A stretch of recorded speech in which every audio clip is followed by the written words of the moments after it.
আমরা আজ চলে এসেছি মোস্তফা কামাল, বীরশ্রেষ্ঠ মোস্তফা কামালের সমাধিতে। আজকে তার ইতিহাস জানব। তার মুক্তিযোদ্ধার সে আখড়া ইউনিয়ন লীগে বিশাল অবদান রেখেছে। চলুন যাওয়া যাক।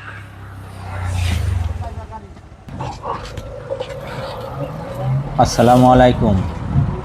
This is Murad friends. I am Abu Murad. আজ আপনাদের এক বীরের গল্প শোনাব, যিনি আমাদের স্বাধীনতার জন্য নিজের বর্তমানকে বিসর্জন দিয়েছেন। তিনি বীরশ্রেষ্ঠ সিপাহী মোস্তফা কামাল। 1971 সালে 18 এপ্রিল আখাউড়া পাক বাহিনীর হাত থেকে সহযোদ্ধাদের বাঁচিয়ে তিনি একাই বুক পেতে দিয়েছিলেন শত্রুদের বুলেটের সামনে। তার এই সমাধি কেবল মাটির স্তূপ নয়, এটি আমাদের গর্ব আর অস্তিত্বের ঠিকানা। মাঝে মধ্যে নিজেকে প্রশ্ন করি, আমরা কি এই বীরের যথাযোগ্য সম্মান দিতে পেরেছি? মোস্তফা কামাল সেদিন পিছু হটেনি বলেই আজ আমরা স্বাধীন দেশে বুক ফুলিয়ে হাঁটতেছি। বীরশ্রেষ্ঠের এই সমাধির পাশে দাঁড়ালে প্রতিটি নিঃশ্বাস দেশপ্রেমের টান অনুভব করা যায়। বীরশ্রেষ্ঠ মোস্তফা কামাল সমাধি।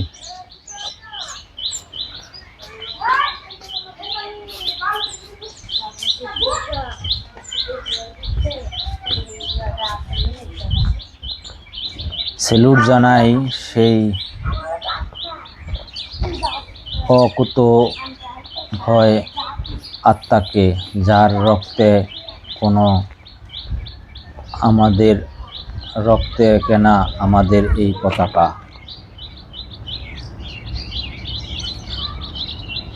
আপনারা কি জানেন এই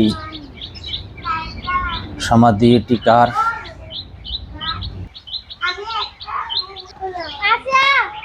1947 সালের অগ্রহায়ণের কোনো এক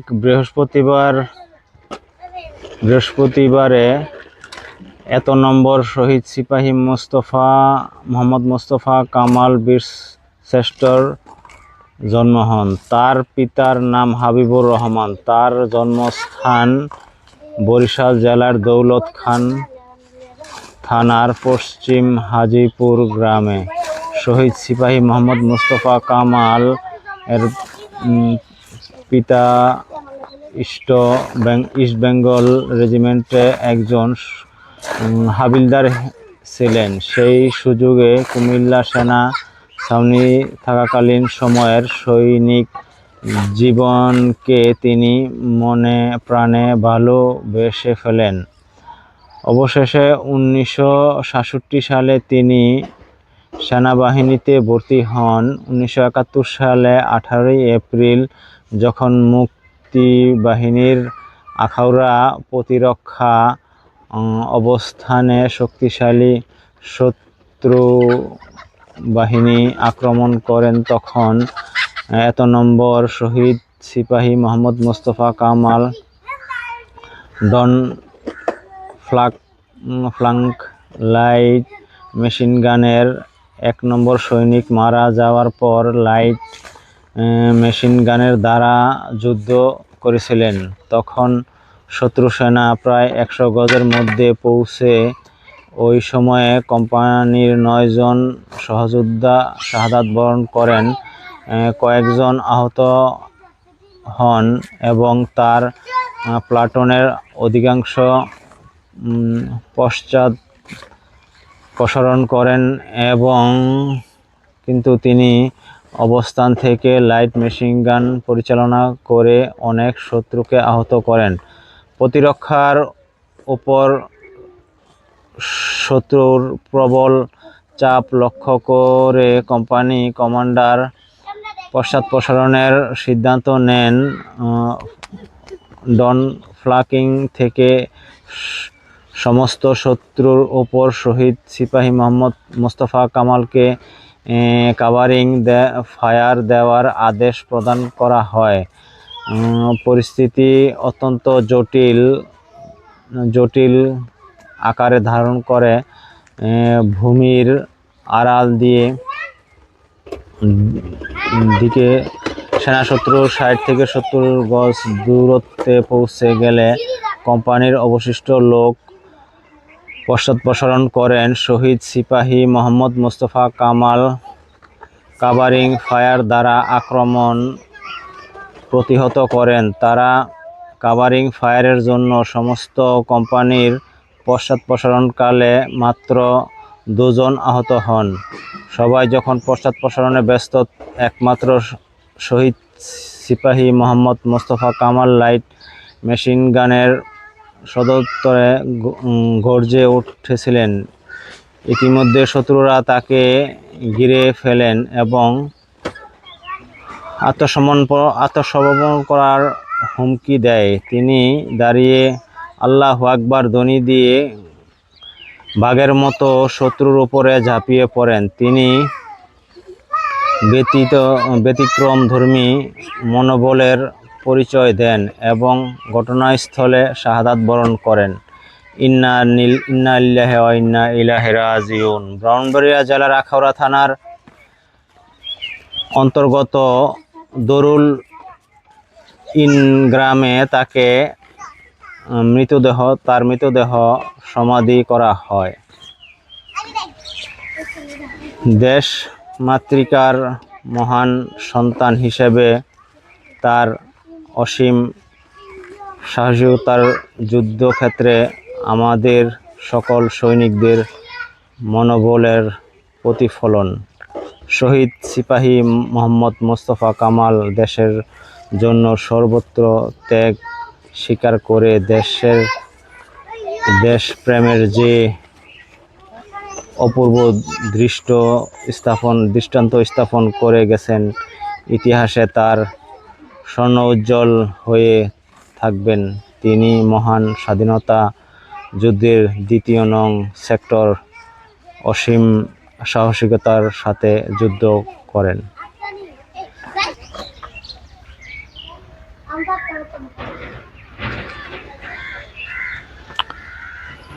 এটি আমাদের বীরশ্রেষ্ঠ মোস্তফা কামালের বিশ্রামস্থল। 71-এর সেই কঠিন দিনে তিনি একাই লড়াই চালিয়ে তার গিয়েছিলেন সমাধিস্থল যাতে তার বাকি বন্ধুরা নিরাপদে ফিরতে পারেন। আজ সেই মহান বীরের প্রতি বিনম্র শ্রদ্ধা জানাতে এখানে আসা। আমাদের বীরদের কখনো ভুলব না। রক্ত দিয়ে কেনা এই স্বাধীনতা রক্ষা করার দায়িত্ব এখন সামনে একটা বিশাল পুকুর। মোস্তফা কামাল সেদিন পিছু হটেনি। আমরাও যেন অন্যায়ের সামনে মাথা নত তার পাশে একটা মসজিদও আছে। বীরের এই সমাধি আমাদের মনে করিয়ে দেয়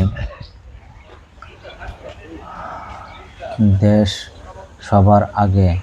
চলুন এই পবিত্র পরিবেশটা আসলে অনেক সুন্দর। নেই আমরা আমাদের দেশকে সোনার বাংলা হিসেবে গড়ে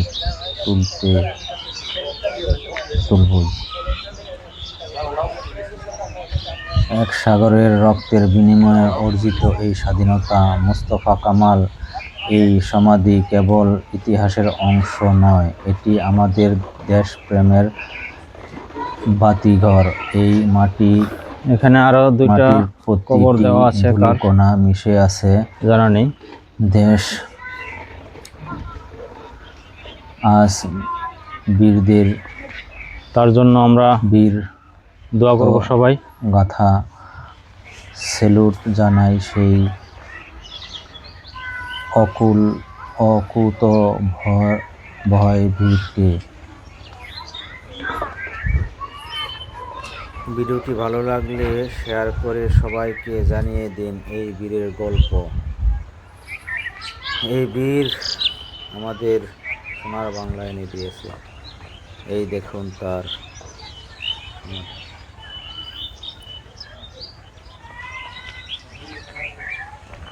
লাইক দিন, সাবস্ক্রাইব করুন, সবাই ভালো থাকবেন।